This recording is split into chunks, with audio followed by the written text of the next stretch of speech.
Avenue is about a mile from the arch where we met up to Place de la Concorde at the end, where we're going to stop in a moment and let you take some photos, because from that square you will get to see the Champs-Élysées on the other side. The Champs-Élysées, well, there are two sections. The commercial part where we are, from the 19th century, a lot of cafes, restaurants, cinema. This is famous for, so when the weather is nice like this afternoon, a lot of people are seated at those terraces. One of the most famous cafe restaurants is coming to your right, with the reddish canopy. It's called the Fouquet's. It was the fashion at the end of 19th century to give English names to those cafes, restaurants like Fouquet's or Maximus. So the Fouquet's is coming to your right. Huh? Actually, like this cafe, we cannot touch it, we got to keep it the way it was set up in 1900. Well, many boutiques are close to the Champs-Élysées. A few famous names on that avenue. Most of them are down George V Avenue to your right or Avenue Montaigne. So famous names like LV, Louis Vuitton to your right, and LV, Louis Vuitton got an anti-building. And then Chanel, Dior, Nina Ricci, just down the road, George V Avenue Montaigne. So Champs-Élysées, C-H-A-M-P-S-E-L-Y-S-E-S. Translation for the Champs-Élysées is the Elysian Fields. That was the paradise for the Greek people. This is where they all wish to go after they died, if they are lucky. Huh? Well, you notice that they put some barriers along the Champs-Élysées because they are getting ready for the 14th of July. 14th of July is a national day in this country. This is what we call the Bastille Day, B-A-S-T-I-L-L-E, beginning of the French Revolution. This is when they pulled down a famous jail on the east of Paris, dancing all over the city. Later, nearly at the end of this finish on the garden park, where we'll be in a moment. So the two mass on the Champs-Élysées as well, where they are playing the first one movies. So there are two sections along the Champs-Élysées, this commercial part where we are, and the garden part that we'll enter in a moment. Just slow down. So you see, it's called the Grand to your right and the Petit to your left. Grand is large, Petit is small, which is not that small. And they are left from the World Fair of 1900. And there are two museums that we use for temple exhibit.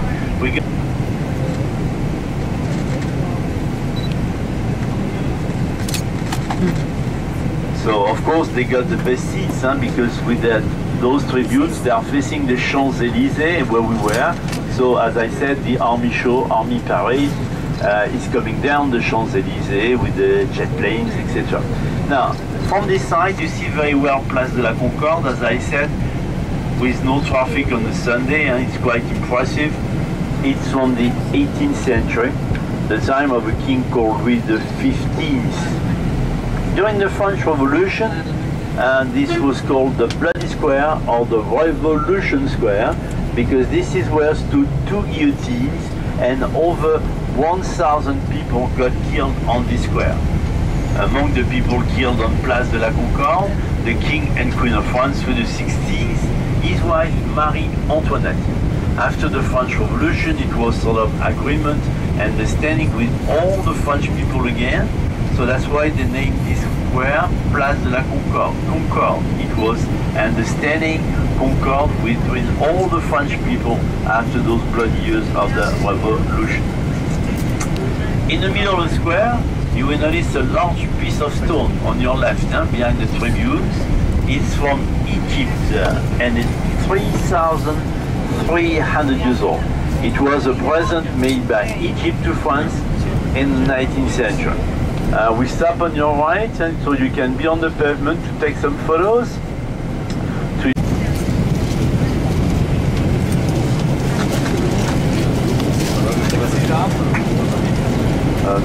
Okay. Okay guys, we keep going with the coach now. Very nice start from the largest and famous square, Concorde, C-O-N-C-O-R-D-E.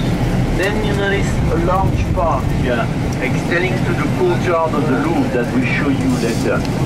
We don't have so many parks in Paris. London is more famous for parks than Paris. But this one is quite important, the interne of Paris. Le Jardin, in French Jardin, is a park des Tuileries, the Tuileries Garden. We are going to drive in the middle of two buildings. One is under renovation. To your right is the Navy Ministry, the Admiral. One to your left is a deluxe hotel, the Hotel Crillon. Right, but we don't go out of the coach just for me to speak about this famous square. You notice those beautiful houses. They were set up for the nobles.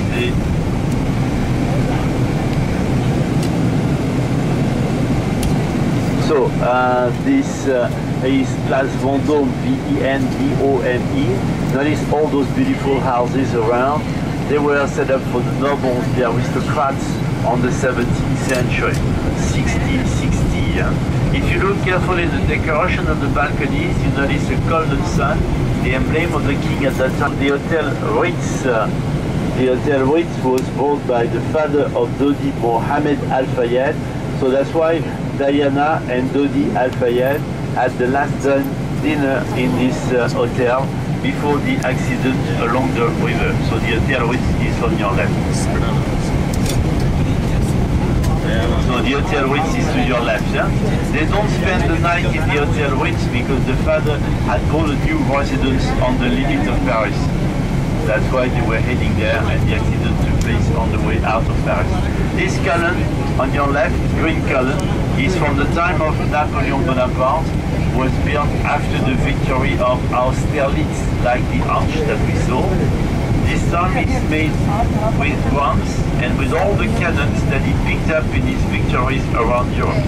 So built with this architecture, the Opera Theatre in Paris and the Casino of Monte Carlo in the south of France. Now, if you're familiar with the fiction, the book, or the film, or the musical, The Phantom of the Opera, is based on that monument, the Phantom of the Opera. It's true that there is an artificial lake under that building, artificial lake that they and water that can use in case of fire. But the Phantom of the Opera, the ghost, is not living at the Opera anymore. He moved to the south of France, where the weather is better. Where you can gamble at the Casino de Monte Carlo. So Phantom of the Opera, fiction based on that monument. They still use the opera for classical. Café, very famous Café de la Paix, which is from the same time as the opera. Actually, this is considered as the modern Paris. The modern Paris from the 19th century. So all the houses in this area were built at the same time as the opera house. So you see, it's the same architecture, facade with limestone and iron balcony, and the same size. Mainly offices, as I said, the 15th century, at the end of 19th century, like to set up those large avenues like the Opera Avenue where we are, or the Champs-Élysées. So he said, I can defend Paris better by putting some, as I said, and the facade along the river that we are crossing is half a mile long.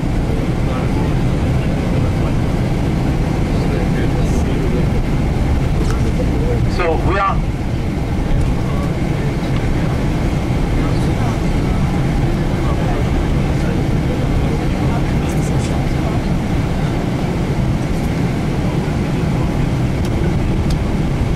Louis XIV, the one nicknamed the Sun King. So his emblem on the Vendôme. Across the Louvre, a beautiful Catholic church, Saint-Germain-l'Auxerrois, from the 14th, 15th century.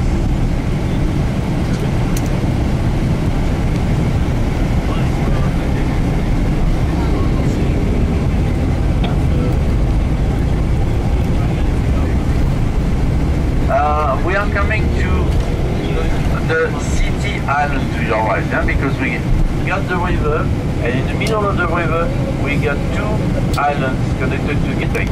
On the city island, you notice that building with the black towers, which was a jail during the French Revolution, and this is where they put the people before they were beheaded, either on Concorde, where we were, Bastille, Châtelet.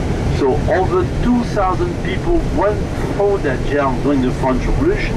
All of them got killed to the guillotine. Among the prisoners, the Queen of France, Marie Antoinette. She spent 73 days inside this building before she was beheaded on the Concorde. And this building, so at least 7 people were pleased of the election. They said they had.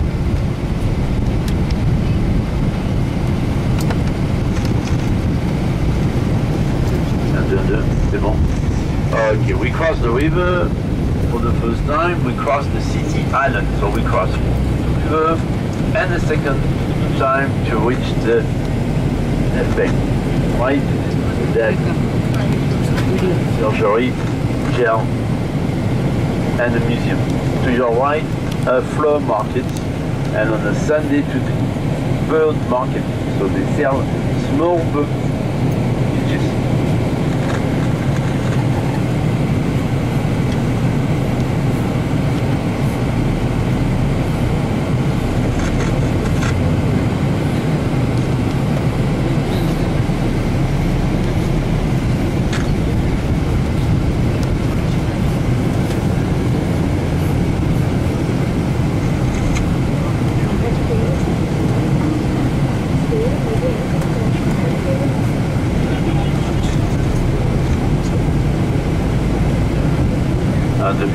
Okay, I'm back with you, no problem.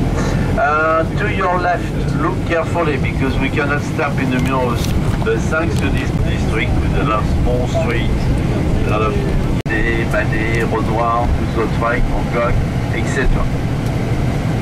Well, we are following the river, we are driving downstream because the water is flooding just ahead of us. On the Russian aristocracy, so we had to please them.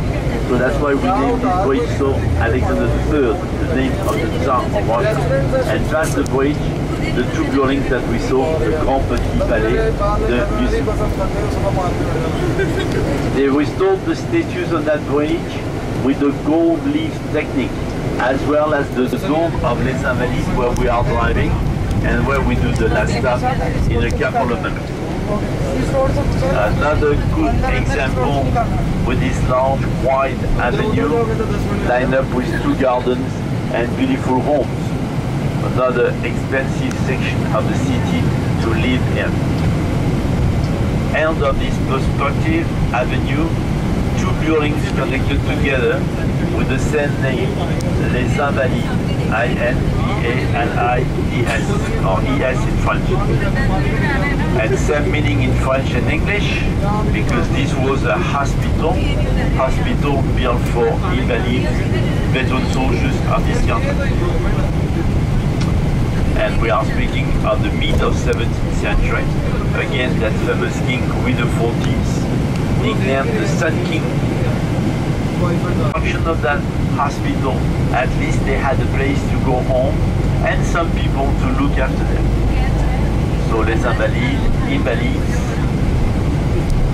a former hospital.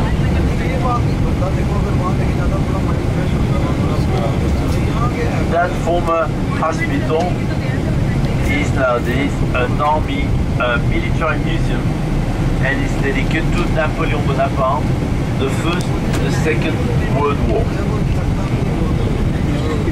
So it's an army, a military museum. The cannons that you notice outside the facade to your right were used at the time of Napoleon Bonaparte, very beginning of 19th century. That is very far away from this country on the hill.